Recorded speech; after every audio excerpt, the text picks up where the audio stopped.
நாம் கர்த்தருடைய வார்த்தைக்கு சொல்வதற்கு முன்பாக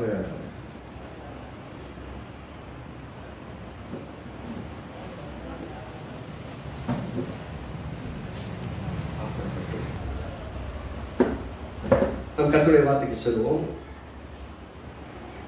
எசேக்கியேல் தீர்க்கதரிசி புஸ்தகம் 36வது அதிகாரம்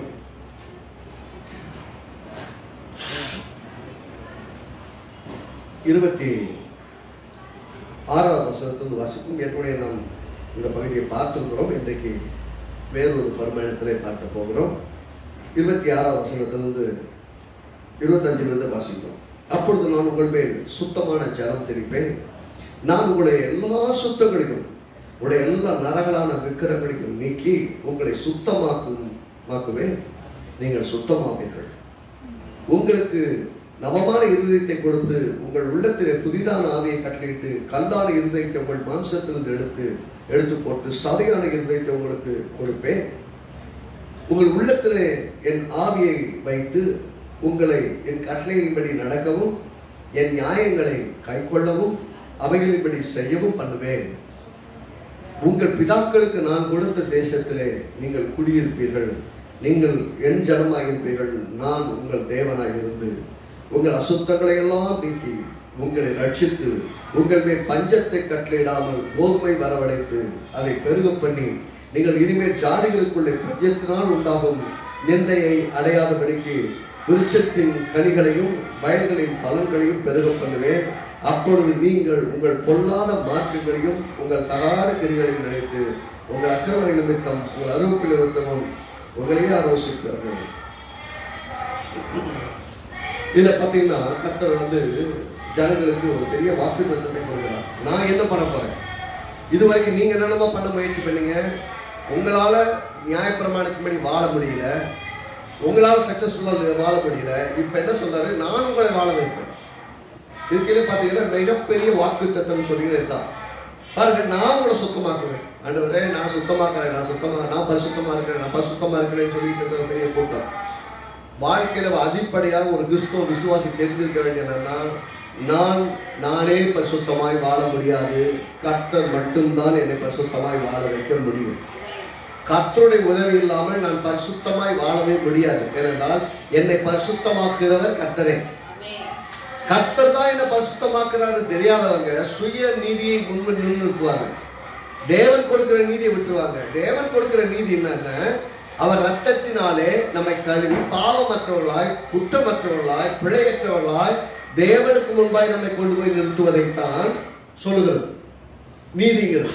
நீதி என்ன? நான் ஒண்ணுமே பண்ணல, என்னுடைய இடத்தை ஒருவர் எடுத்துக்கொண்டார், அவர் எனக்காக எல்லாவற்றையும் செய்து முடித்தார், அவர் ரத்தம் சிந்துவதனாலே நான் மீட்கப்பட்டு இன்றைக்கு ஒரு ஸ்தானத்தில் கொண்டு போய் தேவனுக்கு நிறுத்தப்படுகிறேன். அதுதான் நீதி. கர்த்தரை முகமுகமாய் தேவனை முகமுகமாய் எவனும் தரிசித்ததில்லை, தரிசித்து உயிரோடு இருந்ததில்லை. அவனை முகமுகமா பார்த்தா செத்தாங்க. அப்படி இருந்த சூழல்ல இன்றைக்கு இயேசுவின் ரத்தத்தினாலே நாம் ஒவ்வொரு நாளும் தேவனுடைய பிரசன்னத்தில் தைரியமாய் போக முடிகிறது. அப்படின்னா நீதி, தேவனுடைய கிருபை, தேவனுடைய தயவு நம்மை தேவனுக்கு முன்பாய் போய் நிற்க செய்திருக்கிறது. அதனால எந்த மனுஷனும் தன்னுடைய சுய நீதியினாலே தேவன்கிட்ட போக முடியாது. அதனால பார்த்தீங்கன்னா நம்ம ஏற்கனவே பார்த்தோம், நான் கர்த்தருக்கு சுத்தமாக்குவாரு, நவமான இருதயத்தை கொடுத்துவார், கல்லான இருதயத்தை மாற்றி சதையான இருதயத்தை எப்படி கொடுப்பாரு, உங்களுக்கு உள்ளத்தில் புதிதான ஆவியை கொடுத்து எப்படி நடத்துவாரு. நீங்க இதுவரைக்கும் செய்ய முடியாது, கர்த்தரோட நடக்கிறது கஷ்டமா இருந்தது. ஆனால் இப்போது கர்த்தரோடு நடக்க முடியும். ஏனென்றால் நியாயப்பிரமாணத்தின் மேல எனக்கு பிரியம் இருக்கு, வசனம் நல்லதுதான், அதுபடி செய்யணும்னு ஆசை இருக்கு. ஆனா நான் செய்ய முடியலன்னு சொல்லிட்டு இருந்தவனுக்கு கர்த்தராகிய இயேசுவின் நாமத்தினாலே நமக்கு ஜெயம் கொடுத்திருக்க தேவன் பெரியவர். அவங்க தேவன் ஜெயம் கொடுத்ததுனால இன்னைக்கு கிறிஸ்துவுக்குள்ளாக நம்மளால வாழ முடியுது. கிறிஸ்துவுக்குள்ளாக ஒவ்வொரு நாள் நடக்க முடியுது. கிறிஸ்துவனுடைய சித்தத்தை செய்ய நம்மளால முடியுது. சில சமயம் தோற்றுறோம், சில சமயம் பலவீனப்பட்டுறோம், கர்த்தருக்கு பிரியமில்லாத காரியம் தெரிஞ்சோ தெரியாமல் நம்ம வாழ்க்கை திரும்ப வந்துடுது. ஆனாலும் நம்முடைய பாவங்களை அறிக்கையிட்டால் நம்மை கழுவி சுத்திகரிக்க தேவன் உண்மை நீதி உள்ளவராக இருக்கிறார். இப்ப நம்ம வேணான்னு அவர் சொல்றது இல்லை, நம்மள அவர் கூப்பிடும் போது அவர்கிட்ட போறோம்னாலே அவர் நம்ம ஏற்றுக்கொண்டு நம்மை பரிசுத்தமாக்கி அவருக்கு பிரியமுள்ள மக்களாக மாற்றிடுறார். அது வரைக்கும் தேவனுக்கு விரோதிகளும் சத்துருக்களுமா இருந்தோம். நம்ம இன்னைக்கு தேவனுடைய ஃப்ரெண்ட்ஸ் ஆகிட்டோம். தேவன் நம்மை மிக நேசிக்கிறார். அவ்வளவு நேசிக்கிற காரணம் என்ன? நமக்காக சிலுவையில் உயிரை கொடுத்திருக்கிறார். அதனாலதான் தேவனுக்கு நம்ம மேல அளவில்லாத அன்பு. இங்க இந்த வாரத்தில் நம்ம பார்க்க போறது என்னன்னா, இந்த 28வது வசனத்திலிருந்து 30வது வசனம் வரைக்கும் பார்த்தீங்கன்னா, நான் 3 அதிகாரம், அதுல அநேக காரியங்களை உள்ளடக்கி ஒரு மொத்த தொகுப்பா கொடுத்துருக்காரு. அது ஒரு பொட்டலை மாதிரி. இது இந்த பேக்கேஜ் மாதிரி சொல்லுவாங்க, இல்லை பேக்கேஜ் டூர். நீங்க அதில் சாப்பிட்டுக்கலாம், போகிறதுக்கு வர்றதுக்கு எல்லாத்துக்கும் செலவு, தங்குறதுக்கு செலவு. உங்க கையில் என்ன செலவுனா நீங்க ஏதாவது எக்ஸ்ட்ரா செலவு சேர்த்தணும். மற்ற எல்லாமே அவங்க கவர் பண்ணிடுவாங்க. அதுக்குன்னு மொத்த தொகை செலுத்தப்பட்ட ஆயிற்று. இயேசு சிலுவையில செலுத்தி முடிச்சுட்டார். இப்ப அந்த என்ஜாய் பண்றதுக்கு கூப்பிடுறாரு. எப்படி கூப்பிடுறாரு? நான் நல்லா கவனிங்க. 28 வசனத்துல, உங்கள் பிதாக்களுக்கு நான் கொடுத்த தேசத்துல நீங்கள் குடியிருப்பீர்கள். அப்படின்னா என்ன சொல்ல வர்றாரு? உங்களுக்கு என்று நான் வாக்குத்தத்தம் பண்ணி ஆபிரகாமுக்கும் ஈசாக்குக்கும் யாக்கோபுக்கும் கொடுத்தேனே, அந்த தேசத்துல நீங்கள் குடியிருப்பீர்கள். நீங்கள் என் ஜனமாய் இருப்பீர்கள், நான் உங்கள் தேவனாய் இருந்து. இதுல என்ன சொல்ல வர்றாருன்னா, உங்க தேசத்துல குடியிருப்பீங்க. நிறைய சமயங்களை நாம நம்ம வீட்டுல வாழ முடியறது இல்லை. பாருங்க, நமக்குன்னு சொந்த வீடு ஒரு ஊர்ல இருக்கும், இன்னொரு ஊர்ல இருப்போம், அங்க வாடகை கொடுத்துட்டு இருப்போம். ஒவ்வொரு தடவை வீடு மாறிக்கிட்டே இருக்கும். நமக்கு ஒரு சொந்த வீடு கிடைக்குமான்னு யோசிச்சுட்டு இருப்போம். பாருங்க, இஸ்ரவேல் ஜனங்கள் எருசலேமில் இருந்தார்கள், இஸ்ரவேல் தேசத்தில் இருந்தார்கள். அவர்கள் இப்பொழுது சிறைப்பிடித்து கொண்டு வந்து பாபிலோன் தேசத்தில் வைக்கப்பட்டிருக்காங்க. எசேக்கியேல் யாருக்கு எழுதுகிறார்னா, சிறையிருப்பில் கொண்டு போய் வைக்கப்பட்டிருக்கிற யூத ஜனங்களுக்கு எழுதுகிறார். தேவனுடைய வார்த்தை அவர்களுக்கு வருகிறது. அவர் சொல்றாரு, அப்பா நீ அடிமை தேசத்தில் இருக்க வேண்டிய ஆள் கிடையாது, நீ இந்த தேசத்தில் இருக்க வேண்டிய ஆள் கிடையாது, நான் உன்னை உன் சொந்த தேசத்தில் குடியேற்றிருப்பேன். எவ்வளவு வாக்கு தத்தம் பாருங்க. நம்பிக்கை இல்லாம இருக்காங்க. ஒரு அடிமை தேசத்தில் இருக்கும்போது அவனுக்கு என்ன நம்பிக்கை இருக்கும்? யார் நம்மளை காப்பாற்ற போறா? யார் நம்மளை விடுதலையாக்க போறா? இந்த அடிமை தேசத்திலிருந்து என்னால் விடுதலையாகி போக முடியுமா? இப்படி யோசிச்சுட்டு இருப்போம். ஆனா அவர் என்ன சொல்றாரு? நீ அடிமை தேசத்துல இருப்பதில்லை, உன் சொந்த தேசத்துல இருப்பா. ஆமென். நம்மள தேவன் எப்போதுமே அடிமையாய் வாழ்வதற்கும், இன்னொருவரை அண்டி வாழ்வதற்கும், இன்னொருவரை சார்ந்து வாழ்வதற்கும் வைக்கிறவர் அல்ல. நம்மை தேவனை சார்ந்து வாழ்கிறவர்களாய் வாழ வைக்க அவர் விரும்புகிறார். அப்படித்தான் இருக்க எதிர்பார்க்கிறார். நாங்க கர்த்தரை நம்பி வாழணும். யார்கிட்டையும் போய் உங்களை தாங்க நான் நம்பிட்டு இருக்கிறேன், மலை மாதிரி நம்பிட்டு இருக்கிறேன்னு சொல்லக்கூடாது. மனிதன் நம்பத்தக்கவனே அல்ல. கர்த்தரை நம்புங்க, வெட்கமே பட மாட்டீங்க. கர்த்தரை நம்புகிறவர்கள் ஒருபோதும் வெட்கப்பட்டு போவதில்லை. அவனை கைவிட்டதாக சரித்திரமே கிடையாது. கர்த்தரை நம்பி பாருங்களேன். கர்த்தரை நம்புறதுக்கு சவால் விடுறாங்க. கர்த்தரை நம்பினால் அவர் எப்படிப்பட்ட குழியிலிருந்தும் தூக்குவார், எப்படிப்பட்ட நோயிலிருந்து விடுதலையாக்குவார், எப்படிப்பட்ட தரித்திரத்திலிருந்து விலக்கி காப்பார். நம்மள கர்த்தர் தூக்குறதுக்கு ரெடியா இருக்கிறாரு. நல்லா யோசிச்சு பாருங்க. நம்ம அடிமைத்தனத்தில் இருக்கிறோம். அந்த அடிமைத்தனத்தில் என்னது? ஒரு அடிமை தேசத்துல போயிருக்கவனுடைய வாழ்க்கை நிலைமை என்ன இருக்கும்? சொந்த வீடு இருக்க வழி இல்லை, கஷ்டப்பட்டு சம்பாதிச்சு அவங்க சொந்த வீடை வாங்குறான், அந்த வீடு அவங்க உரிமையா இருக்காது. கர்த்தர் சொல்றாரு, நீ இந்த அடிமை தேசத்துல இருக்க போறது இல்லப்பா, நான் இந்த தேசத்துக்கு உன் சொந்த தேசத்துக்கு கூட்டிட்டு போயிருவேன் அப்படி கர்த்தர் வாக்குப்படுகிறார். பாருங்க, இதே 37வது அதிகாரத்துல 25வது வசனத்துல பாருங்க. அதே எசேக்கியேல் 37 நான் உங்கள் தகப்பனாகிய யாக்கோபுக்கும் கொடுத்ததும் உங்கள் பிதாக்கள் குடியிருந்ததுமான தேசத்துல குடியிருப்பார்கள். என்னவா? உங்க அப்பாவெல்லாம் குடியிருந்தாங்க, அங்க போய் குடியிருப்பீங்க, குடியிருப்பீர்கள். அவர்களும் அவர்கள் பிள்ளைகளும் அவருடைய பிள்ளைகளின் பிள்ளைகளும் அதில் என்றென்றைக்கும் குடியிருப்பார்கள். என் தாசனாகிய தாவீது என்பவர் என்றென்றைக்கும் அவர்களுக்கு அதிபதியாயிருப்பார். இங்க என் தாசனாகிய தாவீது என்பவர் அப்படி சொல்றது ஆண்டவராகிய இயேசுவை குறிப்பிடுகிறது. அந்த மரியாதையோடு சொல்றாங்க இல்லையா? தாசனாகிய தாவீது என்பவர் என்றென்றைக்கும் அவர்கள் அதிபதியாயிருப்பார் அப்படின்னு சொல்லும்போது, இயேசுவே அவர்கள் ஆண்டவராய், எஜமானாய், ராஜாவாய் இருந்து அரசாழ்வார். அடிமை தேசத்திலே இன்னொரு அரசர் உங்களை ஆழ்வதில்லை, ஆண்டவராகிய இயேசுவே உங்களை அரசாழ்வார். கர்த்தரை அரசாழ்வார். அவருடைய ஆளுகையிலே நீதி உண்டு, சமாதானம் உண்டு, நன்மை உண்டு, ஜீவன் உண்டு, ஆசீர்வாதம் உண்டு, பெருக்கம் உண்டு, எல்லாம் உண்டு. அங்க நீ அடிமைகளாக இருப்பதில்லை. அங்கே அதாவது அடிமை தேசத்திலே இன்னொரு ராஜாவின் கீழ் இருக்கும்போது அடிமைகள். ஆண்டவராகி இயேசுவுடைய ராஜ்யத்திலே நம்ம அடிமைகள் அல்ல, பிள்ளைகள். ஆமென். உரிமை உள்ளவர்கள். அங்க போயிட்டு பிச்சை எடுக்க வேண்டிய அவசியம் கிடையாது. ஐயா அப்படின்ட்டு நாம் கேட்பதற்கு முன்பாக அவர் கொடுக்க ஆயத்தமா இருக்கிறார். நாம் விரும்புவதை பார்க்கிறோம், கேட்பதை பார்க்க மிகவும் அதிகமாய் செய்ய அவர் ஆயத்தமா இருக்கிறார். அவருக்கு என்ன எல்லாம் கொடுக்கணும் நமக்கு, அவ்வளவுதான். நமக்கு எல்லாம் கொடுக்க அவர் ரெடி, வாங்குவதற்கு நாம் ரெடியா இருக்கணும்.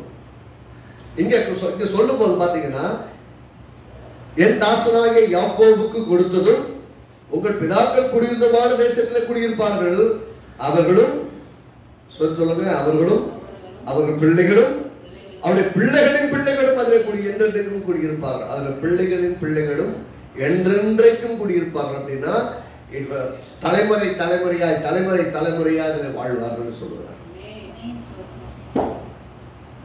நம்ம என்ன யோசிப்போம், நமக்கு ஒரு சின்ன இடம் கிடைச்சா போதும் யோசிப்போம். அவர் என்ன சொல்றது, தேசம். அவர் தேசத்தை பத்தி பேசுறாரு, நம்ம காக்கிறோம் நிலத்தை பத்தி பேசுறோம். அவர் யோசிக்கிற மாதிரி நம்ம மனது ஏற்றுக்கொள்றதே கிடையாது. ஒரு பெரிய அதிபதிகளாய் நம்மளை பார்க்கறதே கிடையாது. அந்த மாதிரி பார்க்கறதுனாலதான் நம்மளால ஒரு பெரிய விருத்தியான நிலைமைக்கு போறதே கிடையாது. ஏன்னா கர்த்தர் சொல்றாரு, என் நினைவுகள் உன்னுடைய நினைவுகள் அல்ல, என்னுடைய நினைவுகளும் உன்னுடைய நினைவுகளும் மேட்சே ஆக மாட்டேங்குது. ஏன்னா நான் ஆன மாதிரி பார்க்குறேன், நீ தரமட்டமா யோசிக்கிற. இப்படி இருந்தேன்னா நான் உனக்கு எப்படி நன்மை செய்ய முடியும்னு கேட்கிறேன். அப்படின்னா கர்த்தருடைய பார்வை என்ன, இங்க இப்ப இருக்கிறத விட ரொம்ப நல்லா இருக்கணுங்கிறது கர்த்தருடைய பார்வை. மனுஷனுடைய பார்வை என்ன, இருக்கிறதுல எப்படியோ வாழ்ந்து போன பரவாயில்ல, இன்னைக்கு கடவுள் பிரச்சனை சமாளிக்க கொஞ்சம் கிடைச்சிட்டா போதும், இன்னைக்கு சாப்பாடு கிடைச்சிட்டா போதும் அப்படின்னு பாக்குறோம். அவர் எப்படி சொல்றாரு, உனக்கு உன் தேசத்துல குடி வைப்பேன், அந்த தேசத்துல எப்படி இருப்ப, நீ இருப்ப, உன் பிள்ளை இருக்கும், உன் பிள்ளைகளின் பிள்ளைகளும் என்றைக்கு இருக்கும். தேவனாகிய கர்த்தராகிய இயேசு கிறிஸ்துவானவர், தாவீது என்பவர் அதுல ராஜாவாய் என்றைக்கும் அரசாளுவார். அவர் என்ன, இயேசு நம்மை அரசாளுவார், அது குறைவே கிடையாதுன்னு சொல்ல வர்றார். அப்படின்னா நீங்கள் நம்முடைய தேசத்துல என்னதான் பாருங்க, எந்த இடத்துல நீங்க தங்கினாலும் சரி, சொந்த வீட்டுல போய் படுக்கிற மாதிரி ஒரு இதே கிடையாது. எவ்வளவு பெரிய மாளிகையில போய் தங்கிட்டு வந்தீங்கன்னாலும் சரி, சில சமயம் ஒரு டூர்ல போவோம், வெளியூர்ல போனீங்கன்னா சில இடத்துக்கு புதுசா இடத்துக்கு போனீங்கன்னா தூக்கமே வராது. ஆனா நீங்க உங்க சொந்த வீட்டுல பாருங்க, தரையில படுத்தா கூட ஈஸியா உடனே டக்குன்னு தூக்கம் வந்துடும், அருமையா தூங்குவீங்க. ஏன்னா நம்ம சொந்த வீட்டுல இருக்கவங்க சந்தோஷம். அதுக்கு என்ன சொல்ல வர்றாருன்னா, நீ அடிமை தேசத்துல இருக்க வேண்டிய ஆள் கிடையாது. திரும்பவும் சொல்றாரு கர்த்தர், நீ அடிமை தேசத்துல இருக்க வேண்டியது கிடையாது. நீ அடிமை தேசத்துல இன்னைக்கு இருப்பதற்கு காரணம் என்ன, நீ அடிமை தேசத்துல இருக்க வேண்டிய காரணம் என்னன்னா, தேவனை மறந்து தேவன் அல்லாதவர்களை செய்தது உன்னை அடிமை தேசத்துல மட்டும் விட்டு உன்னை அடிமைப்படுத்தி வச்சது. கர்த்தர் சொல்றாரு, உன் அடிமை தேசத்துல நீ வந்து இருப்பதற்கு காரணமா இருக்கிற உன் அசுத்தங்களை எல்லாம் நான் உன்னை விட்டு அகற்றுவேன், சுத்த இருதயத்தை கொடுப்பேன். பாருங்க, நீ உன் தேவனாகிய கர்த்தர் வாக்கு பண்ணின தேசத்துல நீ வாழ வேண்டும் என்றால், நல்லா கவனிச்சுக்கங்க, உங்கள் தேவனாகிய கர்த்தர் உங்களுக்கு கொடுக்கும் ஆசீர்வாதமான வாக்குத்தத்தத்தின் தேசத்தில் குடியிருக்க வேண்டும் என்றால் ஒரு ஸ்டாண்டர்ட் ஆஃப் லைஃப் இருக்கணும். அப்பதான் அதுல வாழ முடியும். அந்த ஸ்டாண்டர்ட் ஆஃப் லைஃபை நீங்க உருவாக்கிக்கிறது கிடையாது, உங்களால் உருவாக்கி கொள்ள முடியாது. அது தேவனே கொடுப்பது. அதுல பரிசுத்தவான்களும் நீதிமான்களும் தேவனுடைய நிறைவை சந்தித்திருக்கிற பிள்ளைகளுமா இருக்கவும் குடியிருப்பார்கள். உங்களை நீங்களே தேவனுடைய பிள்ளைகளாக மாற்றிக்க முடியுமா? ஆண்டவராக இயேசு ரட்சித்து அவருடைய ரத்தத்தினாலே கழுவி உங்களை தேவனுடைய பிள்ளைகளாய் ஆக்க வேண்டும். அது நீங்க செய்யற வேலை கிடையாது, தேவன் செய்யற வேலை. சரி, உங்கள் அசுத்தங்களை, அக்கிரமங்களை, பாவங்களை எல்லாம் யார் கழுவ முடியும்? இயேசுவின் ரத்தத்தை கொண்டுதான் கழுவ முடியும். உங்களை நீங்களே நல்லவர்களாகவும் நீதிமான்களாகவும் நற்கிரியை செய்யலாம் நிலைப்படுத்திக் கொள்ள முடியுமா? கர்த்தர் கொடாவிட்டால் உங்களால் ஒரு நன்மையும் செய்ய முடியாது. நன்மை செய்ய முடியாத மனநிலையில் மனிதன் கிடையாது. கர்த்தரை தவிர நன்மை செய்கிறவங்க வேற யாருமே கிடையாது. அப்ப கர்த்தரை நம்புறவங்க, கர்த்தரை நம்புங்க, கர்த்தரை சார்ந்து பண்ணுங்க, கர்த்தரை விசுவாசிக்கணும். அது எசேக்கியேல்ல 28வது அதிகாரம் 25வது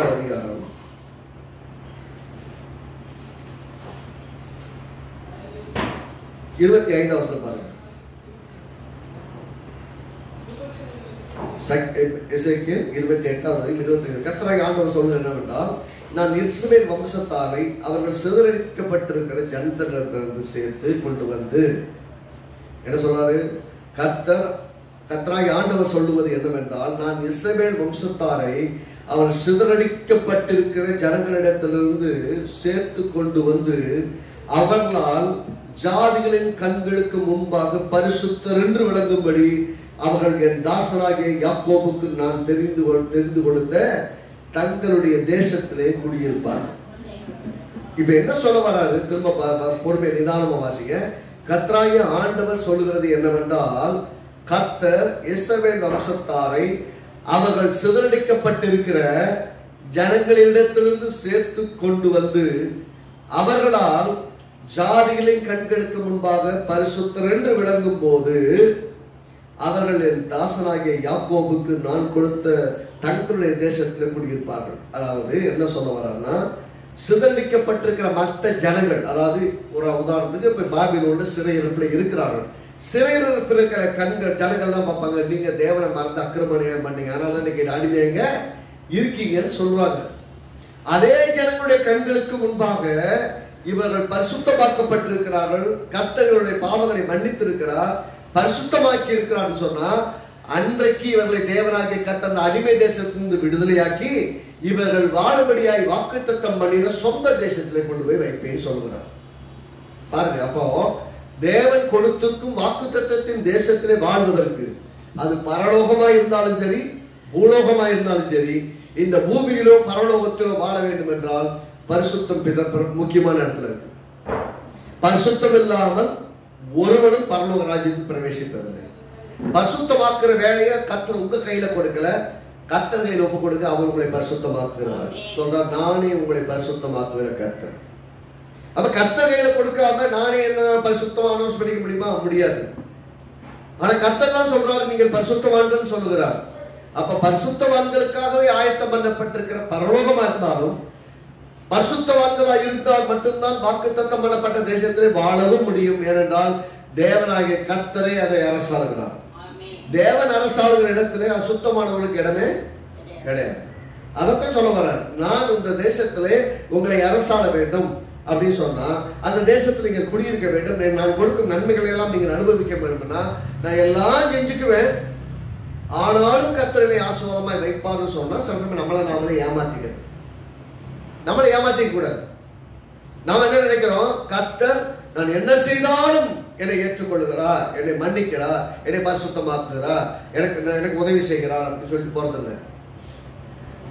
ஆனால் என்ன செய்தாலும் கூட தேவனிடத்துல வந்து இரக்கங்களுக்காக அவரிடத்துல மன்னிப்பு கேட்டு அவர் ரத்தத்தினால் கழுவப்பட்டு நீங்கள் பரிசுத்தமாக்கப்படாவிட்டால் தேவன் வாக்குத்தத்தம் பண்ணி இந்த தேசத்திலே வாழ முடியாது. அந்த தேசத்துல தேவனே முதலாவதாக இருக்க வேண்டும், தேவனை ஆராதிக்கப்படத்தக்கவராக இருக்கணும். என்னைக்கு தேவன் வைக்கப்பட வேண்டிய இடத்தில் வேறு ஒரு அரசனையோ அரசனுக்கு வேறொரு உருவத்தையோ வேறொரு காரியத்தையோ வைத்தா அங்கே தேவன் அரசாக முடியாது. எல்லா இடத்திலும் எல்லாம் வைக்கப்படும், ஆனால் தேவனாகிய கர்த்தரை ராஜரிகம் பண்ணுகிறவர், அவரே அரசாளுகிறார். பூமியின் மேல் அவர் ராஜாவா இருக்கிறார். அவர் ஆளுகையிலே நீதி சமாதானம் இருக்கிறது. சொல்றவங்க சிதறி இருக்கிற எல்லா இடங்களிலும் இருந்து அந்த ஜனத்தார் மத்தியிலிருந்து உங்களை பரிசுத்தமாக்கும் போது உங்களை சொந்த தேசத்துக்கு கொண்டு வருவார். அந்த ஜனங்க பார்த்து நீங்க பரிசுத்தம் உள்ளவங்க சொல்லணும். அங்க இருந்துகிட்டு நீங்க தேவனை ஆராதிக்கும் போது இஸ்ரவேல் ஜனங்களை குறித்து தேவனாகி கர்த்தர் வாக்குப்படி அவை எல்லாம் அவங்களுக்குள் நிறைவேறும் போது அவங்க சொல்லுவாங்க, மெய்யாகவே நீங்கள் பரிசுத்தமாக்கப்பட்டு உங்கள் இடத்துல சேர்க்கப்பட்டிருக்கீங்க. எசேக்கியேல் தீர்க்கதரிசி புஸ்தகத்திலே 36வது அதிகாரம் பார்த்துட்டு வரோம். அதுல 10ஆம் வசனத்துல பாருங்க, நான் 29ஆம் வசனத்தை தான் அஸ்திபாரமா வச்சு ஆரம்பிச்சோம். இதோ நான் உங்கள் பட்சத்திலிருந்து உங்களை கண் நோக்குவேன், நீங்கள் பண்படுத்தப்பட்டு விதைக்கப்படுவீர்கள். தேவன் உங்களை ஒரு தேசத்துல வைக்கிறாரு அப்படின்னா வைக்கிறதுக்கு முன்னாடி என்ன பண்ண, உங்களை பண்படுத்தணும். ஒரு ப்ராசஸ் பகுதி தான் மேஜர் பண்ணி அடுத்து பார்க்க போறோம். அதுல 10ஆம் வசனம் பார்த்தா, நான் உங்கள் மேல் இஸ்ரவேல் வம்சத்தாராகிய மனுஷர் யாவரையும் வர்த்திக்கப்படுவேன், பட்டணங்கள் குடியேற்றப்படும், அவாந்தரமான ஸ்தலங்கள் கட்டப்படும். என்ன சொல்றாரு பாருங்க, யாருமே குடியில்லாமல் போய்விட்ட அந்த பகுதிகள் எல்லாம் மீண்டும் அழகுபடுத்தப்படும். ஏன் அது அவாந்தரம் சொன்னா என்ன சொல்றது, பொட்டல் காடு தரிசு மாதிரி ஆகி போகுது. அவாந்தரம் யாருமே குடியிருப்பே இல்லாத இடமா மாறி போகுது. சில சமயம் பார்த்தீங்கன்னா பில்டிங் இருக்கும், உள்ள போய் பார்த்தீங்கன்னா உள்ள பாம்பு பூரா எல்லாமே பட்டு கிடக்கும், ஃபுல்லா செடி கொடியெல்லாம் அடைஞ்சு கிடக்கும். அது என்னது, ஒரு காலத்தில் அந்த வீட்டிலையும் வாழ்ந்திருக்கிறார்கள், அந்த பில்டிங்கில் ஆட்கள் இருந்திருக்கிறாங்க. இப்போ ஆட்கள் யாருமே இல்லை, அதனால அந்த இடம் இப்படி ஆயிடுச்சு. இப்ப அப்படி ஆயிட்டதுனால இப்ப என்ன சொல்றாரு, அவாந்தரமாய் யாருமே வாழாததுனால் சீர்கெட்டு போன அந்த இடத்துல என்ன பண்றாரு, பட்டணங்கள் எல்லாம் குடியேற்றி வைக்கப்படும். யாருமே போயில்லாத அந்த பட்டணங்கள்லாம் குடியேற்ற எப்படி, இவர்கள் சிறையிருப்பில கொண்டு போனதுனால் இந்த தேசம் பாழாய் விடப்பட்டது, அதனால குடியிருப்பு இல்லாமல் போய்விட்டது. குடியிருப்பு இல்லாமல் போய்விட்டதுனால அது பாழாகிறதும் அவாந்தரமானதுமாய் மாறி போனது. அந்த இடங்கள்லாம் வெறுமை அடைந்து போய்விட்டது. இப்போ இஸ்ரவேல் ஜனங்களை எகிப்திலிருந்து அல்லது எகிப்து கூட்டு வரும்போது சொல்றாங்க, நாங்கள் வாங்க, கைகளால் கட்டப்பட்டிருக்கிற வீடு, தோண்டப்பட்ட கிணறு, நடப்பட்ட தோட்டம், நீ ஒன்றும் செய்ய வேணாம், எல்லாம் ரெடியா இருக்கு, வந்து அப்படியே குடியேறி அப்படியே வாழலாம், அடுத்த நிமிஷம் சாப்பாடாக்கி சாப்பிடலாம், அப்படி வந்து கூப்பிடுறாரு. நான் எல்லாத்தையும் ரெடி பண்ணி வச்சுட்டேன், நீ வந்து அதில் சாப்பாடு சந்தோஷமா என்ஜாய் பண்ணுன்னு சொல்றாரு. இந்த இடத்துல பாபிலோன் ஜனங்களுக்கு என்ன, பாபிலோன் சிறையிருப்பில் இருக்கிற இஸ்ரவேல் ஜனங்களுக்கு சொல்லுகிறாரு, நீங்க வாங்க, நான் உங்கள் மேல் இஸ்ரவேல் வம்சத்தாராகி யாவரையும் வர்த்திக்க பண்ணுவேன்னு சொன்னா உங்க மேல போது உங்களை சுற்றிடும், உங்களை சுற்றிலும் இஸ்ரவேல் வம்சத்தாரை பெருக பண்ணுவேன்னா, இஸ்ரவேல் வம்சத்தார் எங்கெல்லாம் சிதறி போயிருக்காங்களோ, பாவங்கள் நிமித்தம், கீழ்ப்படியாமல் நிமித்தம், தேவன் அற்றவைகளை ஆராதித்தது நிமித்தம், எங்கெல்லாம் துரத்தப்பட்டவங்களை எல்லா இடத்திலிருந்தும் தேவனாகிய கர்த்தர் கூட்டி சேர்க்கிறார். மறக்கக்கூடாது, நான் சேருவதில்லை, கர்த்தர் கூட்டி சேர்க்கிறார். கர்த்தர் கொண்டு போய் நம்மளை ஒரு இடத்துல வைக்கணும்னா அவர் எந்த தூரமான இடத்துல தான் கொண்டு வந்து சேர்த்துருவார். நம்ம எங்க ஓடி போய் தான் கொண்டு வந்து சேர்த்துருவார். நம்ம எங்க இருக்கணுமோ அங்க கொண்டு வந்து வைப்பார். அப்ப அங்க கொண்டு வந்து வைக்கும் போது அந்த தேசத்துல நம்ம எப்படி இருப்போம்னா, உங்கள் சொந்த தேசத்திலே குடியிருப்பீர்கள், சொந்த வீட்டிலே குடியிருப்பீர்கள், சொந்தமா நீங்க வாழ வேண்டிய இடத்துல நீங்கள் குடியிருப்பீர்கள், சொந்த தொழில நீங்கள் இருப்பீர்கள். ஆனா நீங்க எங்க இருக்கணும் அங்கதான் இருக்கணும். அங்கதான் அவர் விரும்புகிறார். சொல்றாரு, பட்டணங்கள் குடியேற்றப்படும், அவாந்தரமான ஸ்தலங்கள் கட்டப்படும். யாருமே வாழாத பகுதிகளெல்லாம் மீண்டும் அழகாய் கட்டப்படும். குடியேற்றப்படும் அப்படின்னா குடி இல்லாமல் ரொம்ப ஒரு மாதிரி சிதிலம் அடைஞ்சு போயிருக்கிறதெல்லாம் சரி செய்யப்பட்டு அங்கே குடியிருப்பீர்கள். அப்ப கர்த்தருடைய ஆசை என்ன? நாம் நன்றாய் வாழ்வது. நம்ம நல்லா இருந்தா தேவனுக்கு ரொம்ப பிரியம். நீங்க நம்ம கஷ்டப்படுறதுங்கிறது தேவனுடைய நோக்கம் கிடையாது. ஏனென்றால் வேதம் சொல்றது, நம்முடைய பாடுகளை ஏற்றுக்கொண்டு நம்முடைய துக்கங்களை இயேசு சுமந்தார். நமக்கு சமாதானத்தை கொண்டு வருவதற்கான தண்டனையை இயேசு ஏற்றுக்கொண்டார். அப்படின்னா இயேசு எல்லாத்தையும் ஏற்றுக்கிட்டதுக்கு அப்புறமும் நானும் கஷ்டப்படுவேன்னு சொன்னா நீங்க கஷ்டப்படணுமா? இயேசு கஷ்டப்பட்டது பத்தலன்னு நினைக்கிறீங்களா? இயேசு கஷ்டப்பட்டது பத்தலன்னு நினைச்சீங்களா? நீங்க கஷ்டப்படுங்க. இயேசு சிலுவையிலே பட்ட பாடுகளை பார்த்து தேவனே ஏற்றுக்கொண்டார். முழு உலகத்தின் பாவத்தையும் ஏற்று அதனுடைய தண்டனையை ஏற்று தேவனுடைய எல்லா விதமான கோபாக்கிலேயே இயேசு சுமந்து தீர்த்துட்டார்.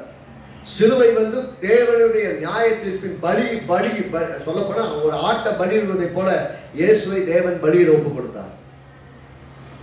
இயேசு சிலுவையில பலியிடப்பட்டார். மனுக்குலத்தின் மொத்த பாவத்தையும் இயேசு சிலுவையில நிவர்த்தி செஞ்சார். நான் என்ன சொல்றேன், அவர் நிவர்த்தி பண்ணது பத்தாது, நான் ஏதோ கொஞ்சம் நிவர்த்தி பண்றேன்னு சொன்னீங்கன்னா நீங்க சுயநீதியை முன்னாடி வைக்கிறீங்க. நான் பண்ணிடுவேன் நானு அப்படிங்கிறீங்க. உங்களால பண்ணவே முடியாதுன்னு வேதம் சொல்லுங்க. இயேசு அதனால தான் சொல்றாரு, என்னை அல்லாமல் உங்களால் ஒன்றும் செய்ய முடியாது. யோவான் 15 அதிகாரத்தை வாசிப்பாரு. அது சொல்றாரு, நான் செடி, நீங்க கொடிக, என்னில நிலைத்திருந்தா கனி கொடுப்பீங்க, நிலைத்திருக்கலன்னா கனி கொடுக்க முடியாது. எண்ணெய் இல்லாமல் ஒன்றும் செய்ய முடியாது. யோசிச்சு பாருங்க, ஒரு கொடிய பிச்சு போட்டுட்டீங்கன்னா அந்த கொடி காயத்தான் செய்யும், அது திரும்ப முளைக்குன்னு சொல்ல முடியாது. அதே கொடிய நீங்க செடியோட ஒட்ட வச்சு பாருங்க, அதுக்கு பழைய ஒட்டிக்கிறோம், கனி கொடுக்க ஆரம்பிச்சிடும், அதுலேயும் கிளைகள்ல கனிகள் வரும். அப்படின்னா செடியில இணைந்திருக்கிற வரைக்கும் தான் கனிகள் கொடுக்க முடியும், தனித்து கனி கொடுக்க முடியாது. அப்படி நம்ம எளிமையா சொன்னோம்னா, இயேசு இல்லாமல் கனியுள்ள வாழ்க்கை உங்களுக்கு கிடையாது. இயேசு இல்லாமல் உங்களால் கனி கொடுக்க முடியாது. அப்படியே இயேசுவோடு இணைந்திருந்தால் மட்டுமே உங்களால் கனி கொடுக்க முடியும். If you want to be fruitful, then you need to unite with Jesus. இயேசுவோடு இணைந்திருந்தால் மட்டுமே உங்களால் கனி கொடுக்க முடியும். நீங்க ஒரு தேசத்துல குடியிருக்கணும்னாலே அந்த தேசத்தின் அதிபதியாக இருக்கிற எஜமானோடு நீங்க ஒத்து போகணும். ஒரு தேசத்துல கலவரம் பண்ணிட்டு இருந்தா வாழ முடியுமா? அந்த தேசத்தின் ராஜாவுக்கு எதிராக போர் செய்து கொண்டு அந்த தேசத்தை குடியிருக்க முடியுமா? முடியாது.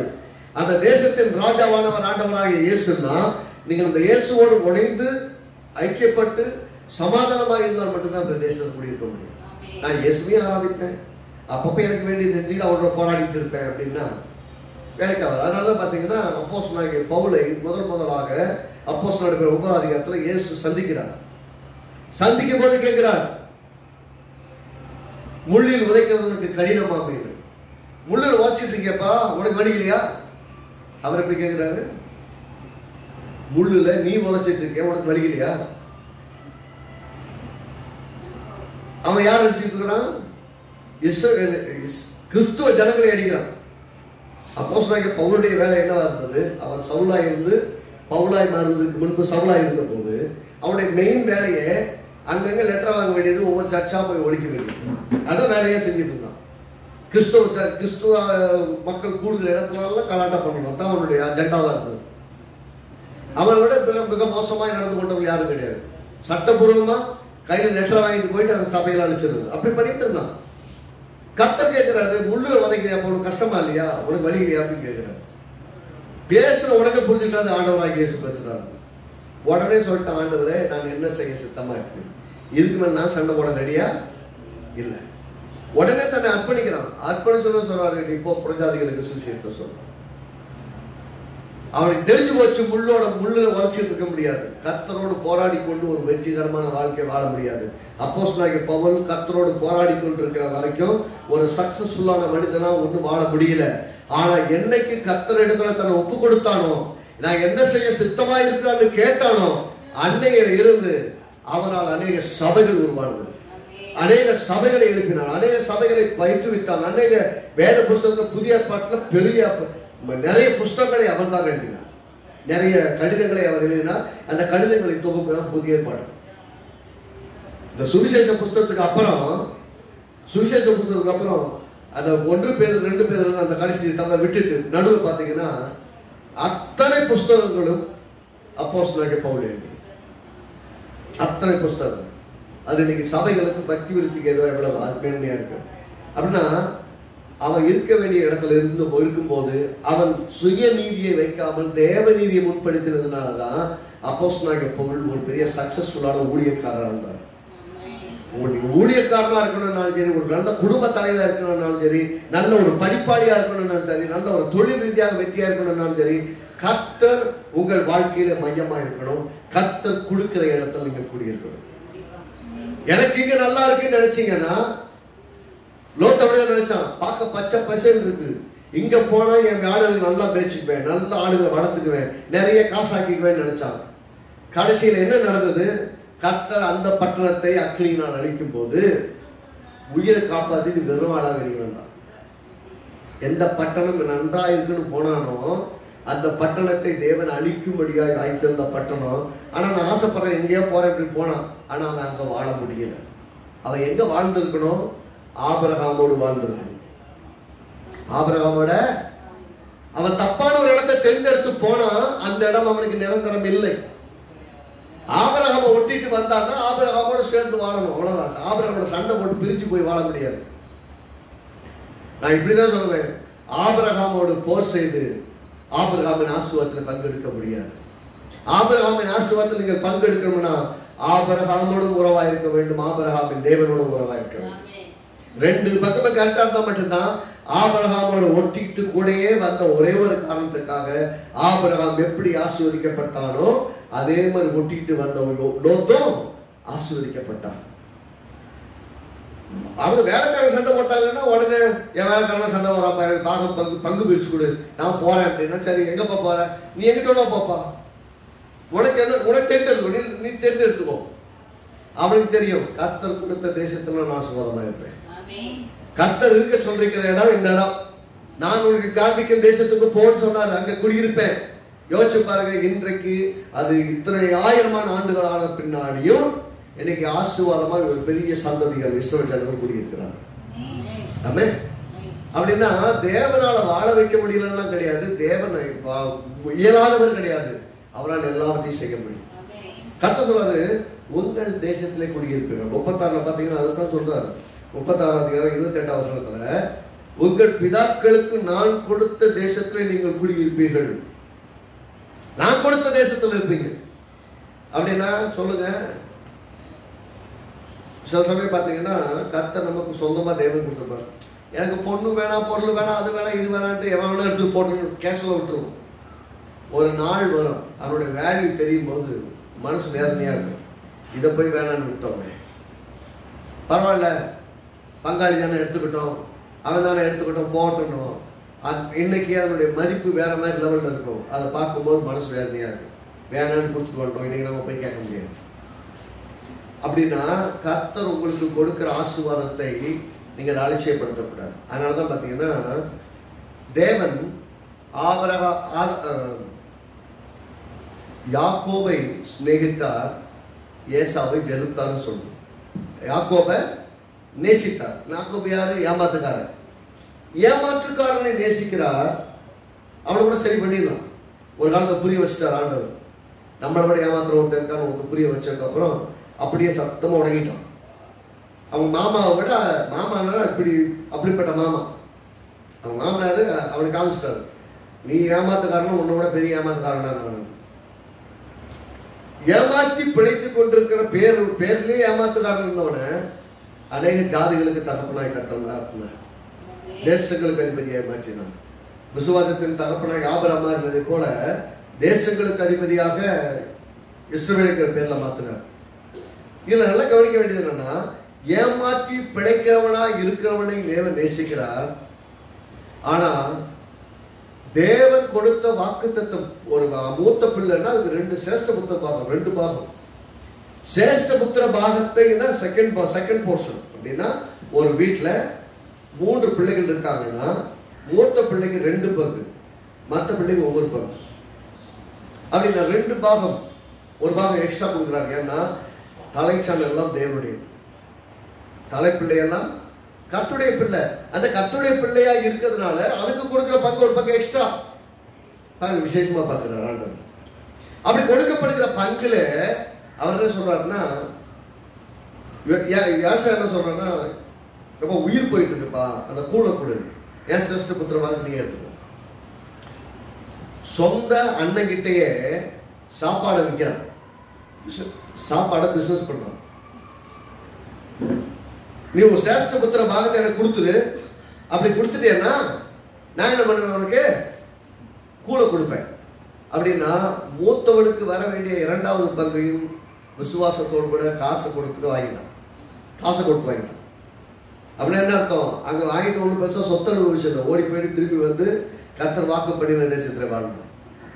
ஒன்று கொண்டு போகல, திரும்பி வரும்போது தான் நிறைய எடுத்துட்டு வந்தான். எங்க ஏமாத்துறவங்கிட்டே ஏமாத்தி அவ்வளவு நாள் வச்சிருந்தவங்கிட்ட ஏமாத்தி எல்லாத்தையும் வாங்கிட்டு வந்தான்.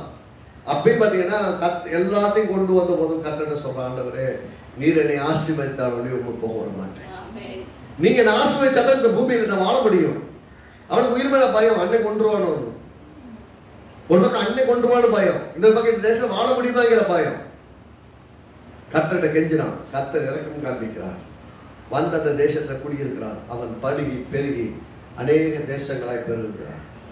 அவன் பிரித்து கொடுக்கப்பட்ட தேசங்கள் எல்லாமே தேவன் ஆபிரகாமுக்கும் ஈசாக்கும் யாக்கோபுக்கும் வாக்கு பண்ணின தேசம். ஆமென். அப்படி வாக்கு பண்ணின தேசத்தை தான் பிரித்து கொடுத்தான். யாரு? யோசுவா. அடிமைகளாய் போனார்கள், திரும்ப வந்தார்கள், அப்புறம் பெரிய ஆள் ஆனாங்க. பழகுடி வந்த போது அவங்களுக்கு தேசங்களை பிரித்து கொடுத்தாங்க. அப்படின்னா அவங்களுக்குரிய தேசம் தான். அப்படிதான் யோசிங்க. கர்த்தர் சொல்றாரு, நீ இப்படி போனையே, நல்லா கவனிக்கணும். கர்த்தர் சொல்ற சமயம் பார்த்தீங்கன்னா நம்ம நவநோடிகளை போல வாழ விடுவதில்லை. கர்த்தர் சொல்றாரு, நீ போறையே, நீ போறதை போல உன்னை திரும்பி இந்த தேசத்துல கொண்டு வர. உன் தகப்பனுக்கு வாக்கு பண்ணின அந்த வசனத்தை வாசிக்க நல்லா இருக்கும். ஆதியாகமத்தின் புஸ்தகம்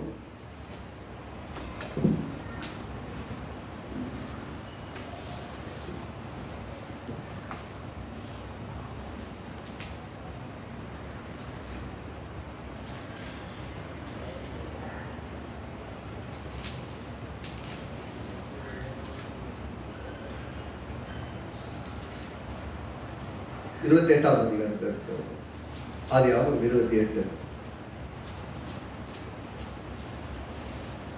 மூணாம் வசனத்தை பாருங்க. சர்வ வல்லமையுள்ள தேவன் உன்னை ஆசீர்வதித்து நீ பல ஜனக்கூட்டமாகும்படி உன்னை பழுவும் பெருகும் பண்ணி தேவன் ஆபிரகாமுக்கு கொடுத்ததும் நீ பரதேசியாய் தங்குமான தேசத்தை நீ சுதந்திரித்துக் கொள்ளும்படி ஆபிரகாமுக்கு அருகிய ஆசீர்வாதத்தை உனக்கும் உன் சந்ததிக்கும் அருள்வாராக என்று சொல்லி ஈசாக்கு யாக்கோபை அனுப்பிவிட்டான். ஜாபம் பண்ணிட்டு அனுப்புறான். சொல்லுவது நோக்க வாக்குத்தத்தம் தேவன் ஆபிரகாமுக்கு கொடுத்ததும் நீ பரதேசியாய் தங்கி இருக்கிறதுமான தேசத்தை நீ சுதந்திரித்துக் கொள்வாய், நீ மறுபடி வந்து எடுத்துக்கொள்வாய், கொள்ளும்படி சுதந்திரத்துக் கொள்ளும்படி ஆபிரகாமுக்கு அடி ஆசீர்வாதத்தை உனக்கும் ஒரு சந்ததிக்கும் அருள்வாராக அப்படின்னு ஆசீர்வாதத்தை அனுப்புகிறான். அவன் சொப்பனத்தை காட்டுறான். 11 அதற்கு மேலாக கர்த்தர் என்று, நான் உன் தகப்பனாகிய ஆபிரகாமின் தேவனும் ஈசாக்கின் தேவனுமாகிய கர்த்தர், நீ படுத்திருக்கிற பூமியை உனக்கும் உன் சந்ததிக்கும் தருவேன். இவன் கேட்டானா, ஆண்டவரே எனக்கு இந்த தேசம் கொடுப்பீங்களான்னு? அவன் கேள்வியே கிடையாது. கர்த்தர் கொடுக்க பிரியப்படுகிறார். கர்த்தர் வாக்கு பண்ணியிருக்காரு. யாருக்கு? ஆபிரகாம் வாக்கு பண்ணிட்டாரு. அவன் தாத்தாக்கு வாக்கு பண்ணிட்டாரு. வாக்கு பண்ணினதுனால சொல்றாரு, அப்ப அவங்க தாத்தாக்கு நான் வாக்கு பண்ணிட்டேன். ஆகவே நீ படுத்திருக்க இந்த பூமியை உனக்கும் ஒரு சந்ததிக்கும் தருவேன். ஒரு சந்ததியார் பூமியில் தூளை போல் இருக்கும். ஒரு சந்ததி பூமியின் தூளை போல் இருக்கும். நீ மேற்கையும் கிழக்கையும் தெற்கையும் வடக்கையும் பரம்புவாய். உனக்குள்ளும் ஒரு சந்ததிக்குள்ள பூமியின் வம்சங்களெல்லாம் ஆசீர்வதிக்கப்படும். நான் உன்னோடு கூட இருந்து, என்ன சொல்றாரு, நான் உன்னோட இருந்து நீ போகும் இடத்தெல்லாம் உன்னை காத்து இந்த தேசத்துக்கு உன்னை திரும்பி வர பண்ணுவேன். நான் உனக்கு சொன்னதை செய்யும் அளவு உன்னை கைவிடுவது. எப்படிப்பட்ட வாக்கு தத்துவம்! நான் திரும்பி வரணும்னு கேட்கல, உயிர் பயந்து ஓடுறான். ஆனா முதல்ல ஆரம்பிக்கும் போது எப்படி இருக்காரு, நீ படுத்திருக்கிற பூமியை உனக்கு ஒரு சந்ததிக்கு தருவேன்றாரு. 15 வருஷத்துல 13 வருஷத்துல 15 வருஷத்துல நான் உன்னோட கூட இருந்து நீ போகிற இடத்துலலாம் உன்னை காத்து இந்த தேசத்துக்கு கூட திரும்பி வர பண்ணுவேன் அப்படின்னு சொல்றாரு. 20 வருஷத்துல என்ன சொல்றான் பாருங்க. அப்பொழுது யாக்கோபு, தேவன் என்னோட கூட இருந்து நான் போகிற இடத்திலே போகிற இந்த வழியிலே என்னை காப்பாற்றி உண்ண ஆகாரம் உடுக்க வஸ்திரம் எனக்கு தந்து என்னை என் தகப்பன் வீட்டுக்கு சமாதானத்தோட திரும்பி கொண்டு வருவாரானால் கர்த்தர் எனக்கு தேவனாயிருப்பார். என்ன பழைய பத்திரமா கொண்டு வந்தார்னா கர்த்தர் எனக்கு தேவனாயிருப்பார். அப்படின்னா இவனுடைய ஆசை எப்படி போச்சு, நான் திரும்ப எங்க அப்பா வீட்டுக்கு வரணும். கர்த்தர் சொல்றாரு, உங்கள் சொந்த தேசத்துல குடியிருப்பீர்கள் கர்த்தர் வாக்குப்படுகிறார். யாருக்கு? அடிமைகளாய் போனவர்களுக்கு. பாருங்க, இவன் வாக்கு பண்ணாரு. இவன் திரும்பி வந்ததுக்கு அப்புறம் பழையபடிவர்கள் எல்லாம் சேர்ந்து எகிப்துக்கு அடிமைகளாய் போய்விட்டார்கள். எகிப்துல அடிமைகளாக இருந்து அடிமைகளாகவே ஆகிவிட்டார்கள். ஆனால் கர்த்தர் கைவிடல. அங்க எகிப்திலிருந்து மீட்டெடுத்து மீண்டும் இதே இடத்துக்கு கொண்டு வந்து இவர்களை ஆசீர்வாதமாய் வாழ வைக்கிறார். பாருங்க, நீங்க எங்கதான் போய் குடியிருந்தாலும் உங்கள் சொந்த தேசத்தில் உள்ள மக்களுக்கு முன்பாக, அவருடைய கண்களுக்கு முன்பாக உங்களை மேன்மையாய் வைத்து பார்ப்பதற்கு கர்த்தருடைய திட்டம். நீங்க மற்றவங்களுக்கு முன்னாடி ஒருவேளை உங்க சொந்த ஊர்ல உங்களுக்கு பெயர் புகழ் இல்லாம இருக்கலாம், பார்க்கறதுக்கு பரதேசிகளை போலவும் வாழ்க்கைக்கு வழி இல்லாதவர்களை போலவும் அற்பமானவர்களை போல பார்த்துருக்கலாம். நாள் வரும், அப்பொழுது தேவனாகிய கர்த்தர் அதே தேசத்திலே அதே பட்டணத்திலே உங்களை பார்த்து பெருமைப்படும்படி கர்த்தர் மேன்மையாக இருப்பார். நீங்க எங்க சுத்தினாலும் எங்க போனாலும் கர்த்தர் உங்களுக்கு வாக்குப்படின தேசத்திலே வந்து குடியிருக்க பண்ணி வாழ வைப்பார். ஆமென். அவருக்கு தேவன் ஆயத்தப்படுத்தி வச்சுக்க. நீங்க உங்களுக்கு நீங்க ரெடி பண்ண வேணாங்க. ஒன்னே ஒண்ணுதான் நம்முடைய ஜபம். என்ன விசுவாசம், என்ன ஜபம் பண்ண தெரியும்? ஆண்டவரே எனக்கு அது வேணும், ஆண்டவரே இது வேணும், ஆண்டவரே அங்க கொடுங்க, ஆண்டவரே இங்க கொடுங்க. அப்படி இல்லை. ஆண்டவரே நான் என்னவா இருக்கும்படி இந்த பூமியில என்ன உண்டாக்கினீரோ அந்த நோக்கமெல்லாம் நிறைவேறுவதற்கு நான் எங்கே இருக்க வேண்டுமோ, எதெல்லாம் எனக்கு தேவையோ எல்லாவற்றையும் இயேசுவின் நாமத்தில் தந்தேன். நான் எங்க இருக்கணும் உங்களுக்கு தெரியும். என்னை உண்டாக்கும் போதே எங்க அப்பா என் தாயின் வயிற்றுல உருவாக்கும் போதே எந்த நோக்கத்துக்காக என்னை உண்டாக்குனேன்னு உங்களுக்கு தெரியும். அப்படின்னா அந்த நோக்கம் நான் நிறைவேறுவதற்காக நான் வாழ என்னை கரெக்டா நடத்துங்க. அதே நேரத்தில் நான் எங்க இருந்தா அந்த சக்சஸ்ஃபுல்லான வாழ்க்கை வாழ முடியும். அதுக்கு யார் மக்கள் தேவை, பொருளாதார தேவை. நான் எங்க இருக்கணுமோ இருக்க வேண்டிய இடம், தேவையான பொருளாதாரம், தேவையான மக்கள், தேவையான கிருபை, தேவையான தயவு எல்லாத்தையும் எனக்கு கிடைக்கப்படும். அப்பொழுது நான் உங்களுக்கு மகிமை உண்டாகும்படி ஆசீர்வாதமா என்னால் வாழ முடியும். அதுக்கு எனக்கு உதவி செய்யுங்க ஆண்டவரேன்னு விசுவாசி ஜெபம் பண்ணுனா கர்த்தர் உங்களுக்கே தெரியாம ஒரு இடத்துக்கு கரெக்டா கூட்டு போயிட்டு இருப்பார். யாக்கோபு குழியில விழுந்தானா யோசேப்பு குழியில போட்டாங்களான்னு முக்கியம் இல்லை. போத்திபார் வீட்டுல அடிமையா இருந்தாலும் முக்கியம் இல்லை. ஜெயில கொண்டு போய் சிறைச்சாலையில போட்டாங்களான்னு முக்கியம் இல்லை. அவன் போக வேண்டிய இடத்துக்கு அவன் போய் சேர்ந்துட்டான். அதான் இருக்கிற இடம், நீங்க போகிற பாதை கடினமா இருக்கலாம், ஆனா போய் சேர்ற டெஸ்டினேஷன் கர்த்தர் உங்களுக்கு வாக்கு பண்ணினதா இருக்கும். ஆமென். இன்னைக்கு கஷ்டமான கடுமையான பாதையில போயிட்டு இருக்கிறதுனால பயப்பட வேண்டியதில்லை. நீங்க போய் சேர வேண்டிய இடம் மிக மேன்மையானதா இருக்கும். அது போகிற பாதை சில சமயங்களில் கடினமா இருக்கும். அந்த கடினமான பாதைகளில் கூட கர்த்தர் உங்களோடு இருக்கிறார். நீங்க தனியா பயணப்படல, அந்த பயணத்துல கர்த்தர் கூட இருக்கிறார். ஏனென்றால் அந்த இடத்தை தெரிந்தெடுத்து உங்களுக்கு ஆயத்தப்படுத்தினவர் தேவன். கடைசி ஒரு வசனத்தை வாசித்து நாம் நிறைவு செய்வோம். எபிரேயர்கள் நிருபம் 11வது அதிகாரத்துக்கு வாங்க. எபிரேயர்கள் நிருபம் 11வது அதிகாரம்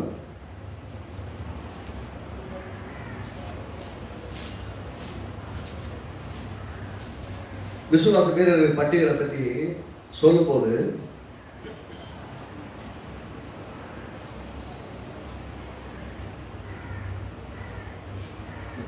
பதினாறாம் வசனத்தை பாருங்க.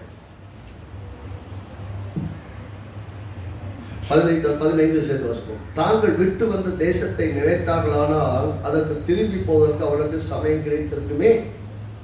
அதையல்ல, அதிலும் மேன்மையான பரவதேசத்தை விரும்பினார்கள். ஆகையால் தேவன் எனப்பட்ட வெட்கப்படுகிறதில்லை. அவனுக்கு ஒரு நகரத்தை ஆயத்தம் பண்ணினாரே. ஒரு நகரத்தை ஆயத்தம் பண்ணாரா, பரலோகத்தை ஆயத்தம் பண்ணாரு. இந்த பூமியிலும் அவர் உங்களுக்கு பார்த்து வைத்திருக்கிற, ஆயத்தப்படுத்தி வைத்திருக்கிற நாளமும் விசாலமான தேசத்தில் வாழ வைப்பார். பரலோகத்திலும் அவர் ஆயத்தம் பண்ணின நல்ல நகரத்தில் உங்களை வாழ வைப்பார். அப்ப பூலோகத்திலும் ஒரு வெற்றியான ஆசீர்வாதமான வாழ்க்கை, பரலோகத்திலும் ஒரு ஆசீர்வாதமான வாழ்க்கை.